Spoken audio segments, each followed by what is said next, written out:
مل کر بچھڑنا پھر مل جانا ہی قسمت کی کھیل ہے۔ ویسے ایک بات بتاؤ، تم نے تھپڑ کیوں مارا تھا مجھے؟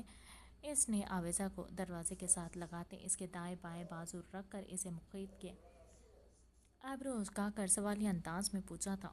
آخری وقت تک تمہارا انتظار کیا تھا، جانتے ہو تمہاری وجہ سے کس کرب سے گزری ہوں میں، اس کے بدلے ایک تھپڑ بھی نہ مارتی؟ وہ بھیگی ہوئی رندھی ہوئی آنکھوں سے اسے دیکھتے ہوئے شکوہ کن انداز میں بولی۔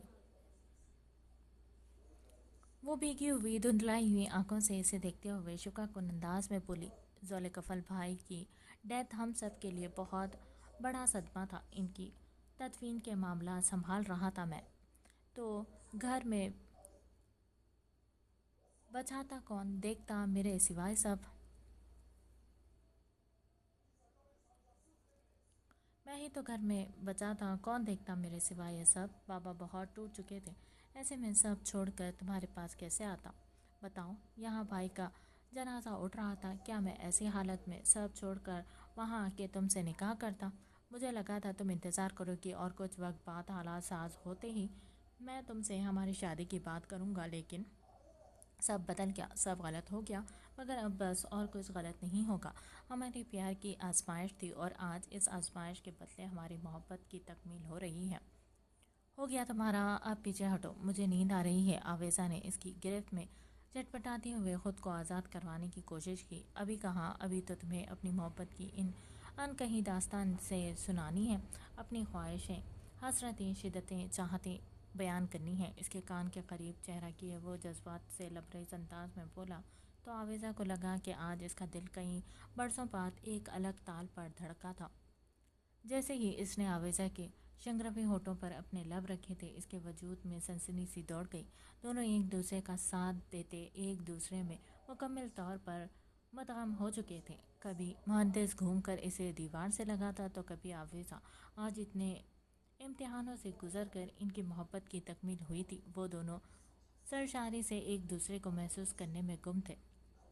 کمرے کا فسوخیز ماحول ان کے درمیان قربت کے لمحات بڑھا گیا تھا۔ آئی ایم ان لو مائی لو۔ اس نے آویزہ کی کمر میں ہاتھ ڈال کر اسے اپنی بازوؤں میں اٹھایا تو اس نے اپنی بازویں اس کی گردن کے گرد مائل کر دیے تھے۔ وہ اسے اپنے ساتھ لیے بستر کی جانب بڑھ گیا تھا۔ تمہاری محبت میرے لیے کسی اعزاز سے کم نہیں، اب میں اپنی محبت کو منزل تک پہنچانا چاہتا ہوں، میں تمہارا سنگ۔ وہ اس کا چہرہ دونوں ہاتھ میں بھرتے محبت بھری نگاہوں سے اس کے چہرے کے ایک ایک نقش کو چھو کر محسوس کرتے اس پر اپنی شدتیں لٹا رہا تھا۔ آویزہ نے آسودگی سے اقرار میں سر ہلاتے اس کے سینے پر سر رکھا تھا۔ صبح ہونے والی بارش سے فضا صاف ہو چکی تھی، سورج کی دھوپ نکھر کر مزید چمکنے لگی تھی۔ کہیں کہیں کا بادل روئی کی طرح بکھرے ہوئے تھے۔ براق وہیں تھا، اس کے پاس ہاسپٹل میں۔ صبح سے شام ہو گئی تھی۔ براق کی آواز سن کر اس نے اسے اپنے کیے کی معافی مانگی تھی۔ رو رو کر اس کی آنکھیں سوج چکی تھی، لیکن پھر بھی آنسو تھے کہ بہے جا رہے تھے، تھمنے کا نام ہی نہیں لے رہے تھے۔ اس کا ذہن بالکل مفلوج ہو گیا تھا، اسے کچھ بھی سمجھ نہیں آ رہا تھا، وہ کیا کرے کیا نہ۔ اس کی ظہر اور عصر کی نماز بھی قضا ہو گئی تھی۔ اسے چپ کروانے کے چکر میں ڈاکٹر نے خاص تاکید کی تھی کہ اس کی آنکھوں کے زخم ابھی تازہ ہے، رونا اس کے لیے ٹھیک نہیں۔ تم نے خود کے ساتھ ایسا کیوں کیا انا؟ تم چاہتی تو کتنے لوگ ہیں ایسے جو حالت نظام میں جانے سے پہلے اپنی آنکھیں ڈونیٹ کر دیتے ہیں، ان سے لے لیتی ڈونر، پھر تم نے ایسا کیوں کیا؟ مجھے سمجھ نہیں آ رہی اس بات کی۔ براق نے افسوس بھرے انداز میں استفسار کیا۔ بھائی، سارا فساد ہی ان آنکھوں کا برپا کیا ہوا ہے۔ نہ ان آنکھوں میں عارش بلوچ کی کشش جاگتی، نہ یہ آنکھیں اسے دیکھنے کو ترستی، نہ میں ان آنکھوں سے اسے دیکھ کر بے بس ہوتی، اور نہ ان آنکھوں کے کیے گئے گناہ کی وجہ سے سارے گھر کا شیرازہ بکھرتا۔ جب ان آنکھوں کو اس کی دید ہی میسر نہیں تو کیا فائدہ ان آنکھوں کا؟ میں چاہتی تھی کہ یہ آنکھیں بہت گناہ کر چکی ہیں، اب انہیں اپنے گناہوں کا کفارہ ادا کرنا ہوگا کسی ضرورت مند کے کام آ کر، اور میری بیٹی سے زیادہ ضرورت مند اور کوئی نہیں اس دنیا میں۔ وہ وقت آ گیا ہے جب مجھے میرے کیے گئے گناہوں کا کفارہ ادا کرنا ہوگا۔ جب بچے چھوٹے ہوتے ہیں تو انہیں باپ نہیں ایک ماں ہی سنبھال سکتی ہے۔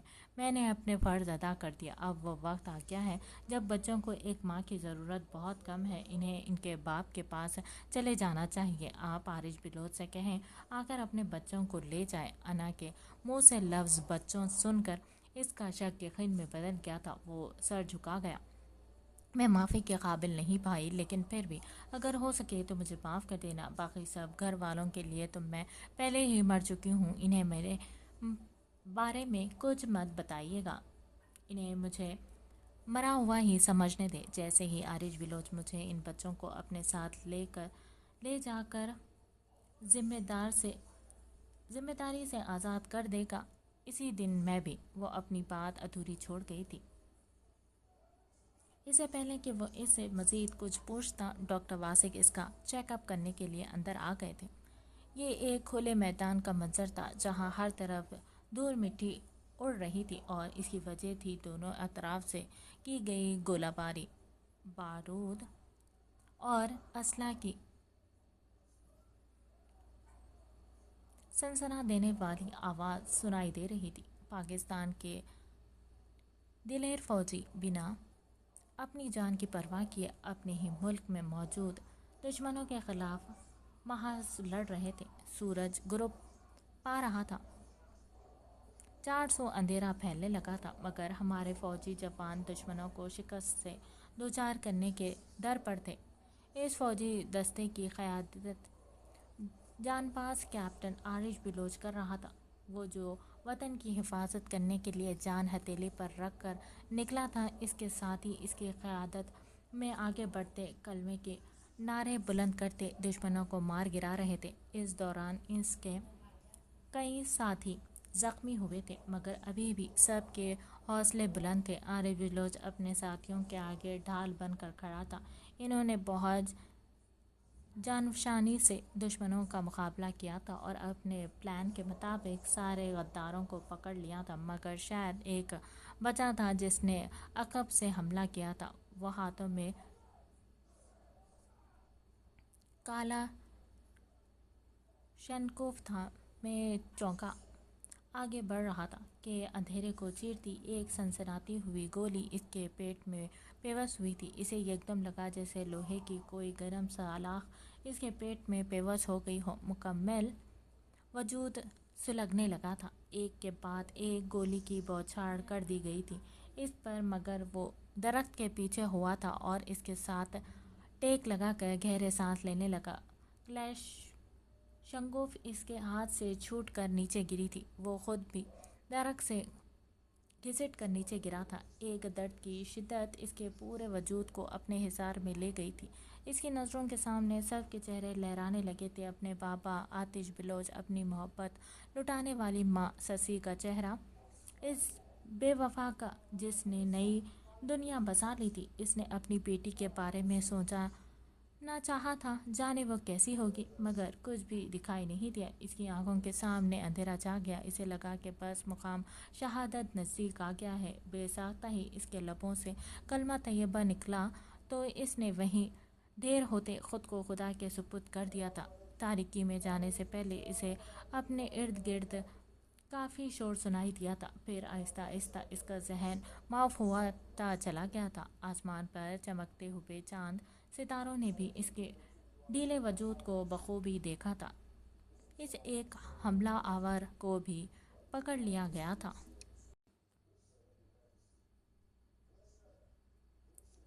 ہیر کالج جانے تیار ہو رہی تھی اور براق شاور لے رہا تھا۔ ہیر نے گھڑی پر نگاہ اٹھا کر دیکھا، 8 بجنے کو تھے اور اب اسے تیاری میں تیزی پکڑنی تھی کیونکہ آج اس کے کالج میں فنکشن تھا۔ وہ واش روم سے شاور لے کر نکلا تھا۔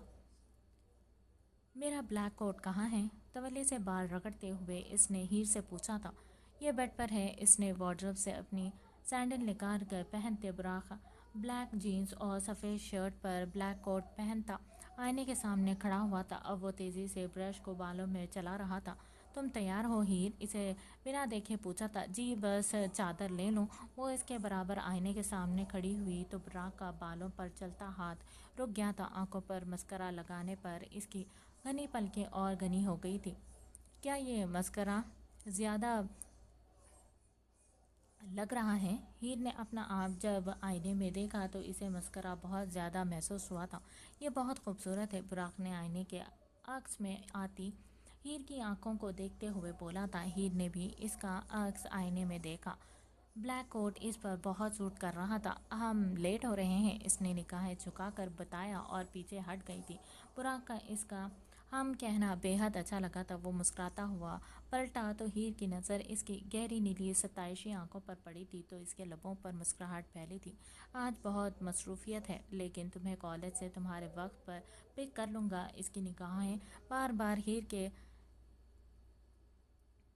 گہرے ہوتے ڈمپلز کی جانب اٹھ رہی تھی۔ جی چلیں۔ براق نے اسے گہری نگاہوں سے دیکھا۔ ہیر نے اس بات میں سر ہلایا اور ساتھ اپنے چادر اوڑھی۔ براق نے چابی میز سے اٹھائی اور دونوں باہر کی طرف بڑھ گئے۔ زندگی کا کیا ہے کہ زندگی تو چلنی ہے، تمہاری بھی ہماری بھی۔ زندگی کب رکتی ہے؟ مگر یہ ہوتا تو بہتر تھا کہ زندگی کا جو حصہ تمہارے نام تھے کر بیٹھے وہ تمہارا ہی رہتا، ہمیں سہارا بھی رہتا کہ زندگی میں کوئی تو امید ہے جو دل کو بجھنے سے بچا لے گی، تھوڑی دیر کو ہی سہی پر غموں سے چھپا لے گی۔ پر شاید ریت یہی ہے کہ کسی کو چاہو جو ٹوٹ کر تم، یا کسی کو سمجھو زندگی ہی، یا زندگی کا کوئی حصہ کسی کے نام کر بیٹھو تو یہ ایسا ہی ہے کہ جیسے تم اس کے دل سے اترنے کا خود انتظام کر بیٹھو، اتر کر اس کی نظروں سے خود کو گمنام کر بیٹھے۔ تو شاید یہ میرا ہی فیصلہ تھا کہ اتر کر تمہاری نظروں سے بہت انجان ہو جاؤں، بہت گمنام ہو جاؤں، تمہارے نام کر دوں سب اور خود بے نام ہو جاؤں۔ اس بار بھی شہادت کے رتبے سے نوازنے کی بجائے پروردگار عالم نے اسے غازی کے درجے پر فائز کر دیا تھا۔ زندگی اور موت تو اس کے ہاتھ میں ہے، جسے چاہے دے۔ اس کی منطق وہی جانتا ہے۔ شاید ابھی عارج بلوچ نے ملکی سرحدوں کی حفاظت کرنے کے لیے ساتھ ساتھ کوئی اور بھی ذمہ داریاں نبھانی تھی جو شاید اس کی زندگی میں اضافہ کر دیا گیا تھا۔ اسے بر وقت ہاسپٹل پہنچا دیا گیا تھا۔ وہاں ٹریٹمنٹ کے بعد اس کی حالت کے پیش نظر اسے 1 ماہ کی چھٹی دے دی گئی تھی۔ آرمی ہاسپٹل میں علاج کے بعد اسے ریسٹ کرنے کے لیے گھر بھیج دیا گیا تھا۔ حویلی میں سسی اس کی دیکھ بھال کر رہی تھی۔ بستر پر لیٹے لیٹے وہ بیزار ہونے لگا تھا۔ تبھی جیپ لیے وہ حویلی سے باہر نکل آیا۔ یوں ہی سڑکوں پر بلا وجہ گاڑی دوڑاتے وہ اضطراب میں مبتلا تھا۔ وجیہ چہرے پر بڑھتی شیو اور بلا کے سنجیدہ تاثرات سمیت گہرے حلقے لیے وہ ویران بھوری آنکھوں جو اندر کے کھوکھلے پن کی غماز کر رہی تھی، سختی سے لب بھینچتے وہ دنیا جہاں سے بے خبر اسی بے وفا کی شبیہ کو دیکھ رہا تھا۔ اتنے مہینوں میں وہ کتنا پچھتایا تھا کہ سکون آور دوائیات کے زیر اثر جو ہوا وہ نہیں ہونا چاہیے تھا۔ اب یہ پچھتاوا اس کی زندگی کی اجیرن بنانے لگا تھا۔ اس کے دل میں مبہم سی امید تھی کہ جب وہ اس کی محبت کی شدت کو محسوس کرے گی تو یقیناً اسے معاف کر دے گی، مگر نادان شخص یہ بھول چکا تھا کہ موم جب ایک مرتبہ پتھر بن جائے تو اسے واپس پگھلانا ناممکن میں شمار ہو جاتا ہے۔ وہ اسے چھوڑ کر اپنی زندگی میں خوش و مطمئن تھی۔ ابھی اسے اپنی بیٹی کو بھی ڈھونڈنا تھا۔ وطن کی محبت اس کا فرض، اس کی اولین ترجیح تھی، مگر وہ اپنی بیٹی کے وجود سے منحرف نہیں ہو سکتا تھا۔ پولیس ابھی تک اس کا کوئی سراغ نہیں لگا پائی تھی اور اسے خود وقت نہیں مل رہا تھا اسے ڈھونڈنے کا۔ اس نے سوچ لیا تھا کہ اس باقی وقت میں وہ خود اسے تلاش کرے گا۔ ڈرائیونگ کرتے ہی اس نے اپنی سوچوں کے محور کو بدلنے کی تگدو کی اور FM کا بٹن پریس کیا تو دھیما دھیما میوزک بجنے لگا۔ تو میرا ملنا سمجھ لینا ایک سپنا تھا، تجھ کو اب مل ہی گیا جو تیرا اپنا تھا۔ ہم کو دنیا میں سمجھنا نہ صنم، آج کے بعد تیری گلیوں میں نہ رکھیں گے قدم، آج کے بعد تیرے ملنے کو نہ آئیں گے صنم، آج کے بعد ہم کو دنیا میں سمجھنا نہ صنم آج کے بعد. آج شاید وہ گلوگار بھی اپنی پرسوز آواز میں اس کے جذبات کی ترجمانی کر رہا تھا. گر کے آئیں گی ہمارے پھر سے ساون کی بہاریں، پھر سے ساون کی. تم تو باہوں میں رہو گی اپنے ساجن کی. گلے ہم غم کو لگائیں گے صنم آج کے بعد، تیری گلیوں میں نہ رکھیں گے قدم آج کے بعد. اس نے میوزک بند کیا اور گاڑی کا دروازہ کھول کر باہر نکلا. دوڑ دھاڑ سے بند کرتا وہ کرب زدہ نظروں سے تاروں بھرے آسمان کی طرف دیکھتا. گاڑی سے پش لگاتے دونوں ہاتھ کی انگلیوں کو بالوں جکڑتے شکستہ وجود لیے سڑک پر ڈھسا گیا تھا. اس کی پوری آنکھیں شدت گریہ سے لہو جھلکا رہی تھی. سب کچھ پانے کے بعد سب کچھ کھو دیا. آج وہ بالکل خالی ہاتھ تھا. اسے ہر سو ویرانی ہی ویرانی نظر آ رہی تھی. جب کوئی اپنے ہی یوں ہاتھ کھینچ لے تو یوں ہی بے کلی ہوتی ہے. اس نے ساری زندگی پیار کے دو میٹھے بول اس کے لبوں سے سننے کا انتظار کیا تھا. وہ بول جو اگر وہ اپنے لبوں سے اس کے لیے ادا کرتی تو وہ الفاظ روح بن کر اس میں صلاحیت کر جاتے اور وہ زندہ ہو جاتا. مگر ان کے درمیان ہمیشہ بے مہری کی فضا تھی، اجنبیت اور لا تعلقی کی فضا جس نے انہیں کبھی قریب آنے کی نہیں دیا تھا. ہر بار اس کی شدتوں کے باوجود دوسری طرف کیسا جواب دیا گیا تھا. اگر کوئی جذبہ میرے دل میں تمہارے لیے تھا تو آج وہ اپنی موت آپ مر چکا ہے، مار دیا ہے تم نے اسے. میری خواہشوں کو پیروں تلے روند کر اپنی خوشیوں کے محل تعمیر کیے ہیں. نفرت ہے مجھے تم سے، شدید نفرت. عارش بلوچ کی زخمی درد بھری پھنکار دور تک گونجی تھی. اس کی کربناک آواز سن کر ہوا بھی سنسنا اٹھی تھی. کتنا آسان تھا نا تمہارے لیے میرا ہاتھ چھڑانا، میرے ارمانوں کا قتل کیے اپنی راہ چل دینا. جس دل میں کبھی تمہاری محبت کے گلابوں کی مہک تھی آج وہ دل بنجر ہے. اس میں صرف تمہارے دیے ہوئے کانٹے اگے ہیں. جسے نکالا تو میں خود ہی لہولہان ہو جاؤں گا. میں نے تم سے وفا کی تھی مگر تم نے میرا بھروسہ نہیں کیا. کیا سلا دیا میری بے پناہ محبت کا. اب شاید میں کسی بھی دوبارہ بھروسہ نہیں کر پاؤں گا.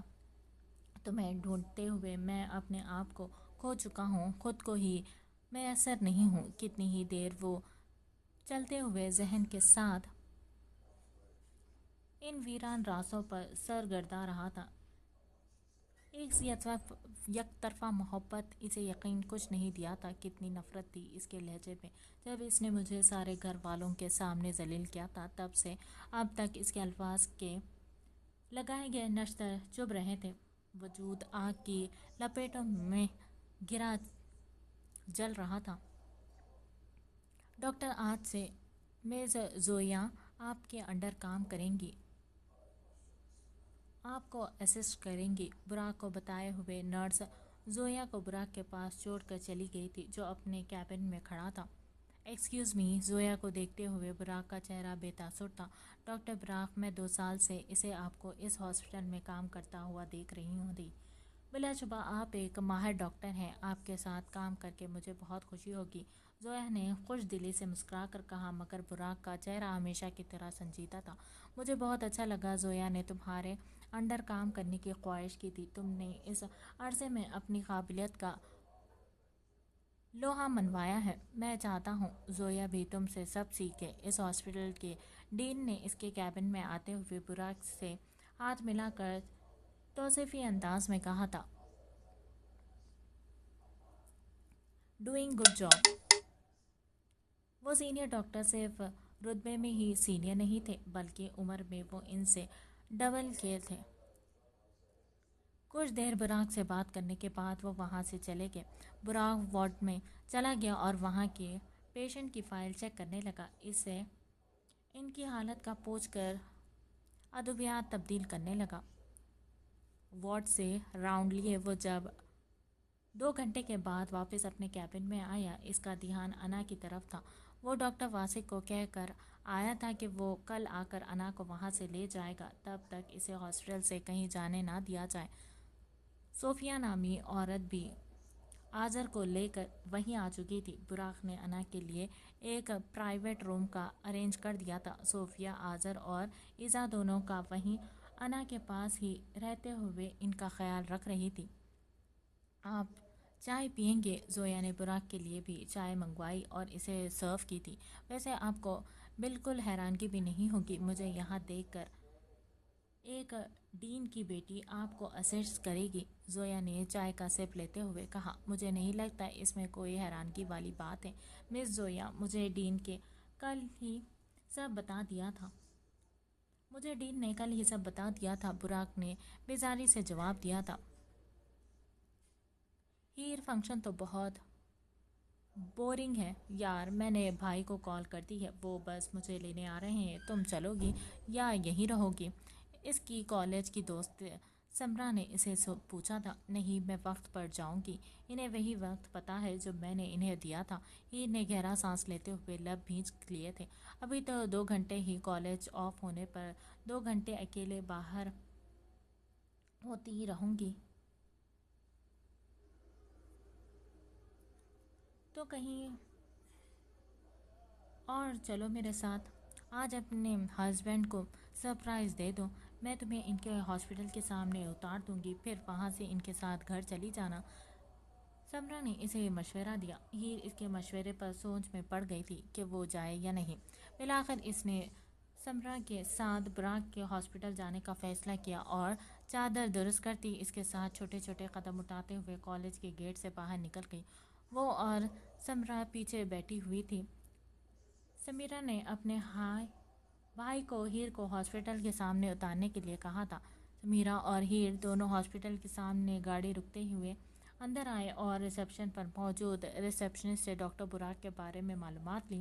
اس نے براق کے کیبن کا راستہ انہیں بتا دیا۔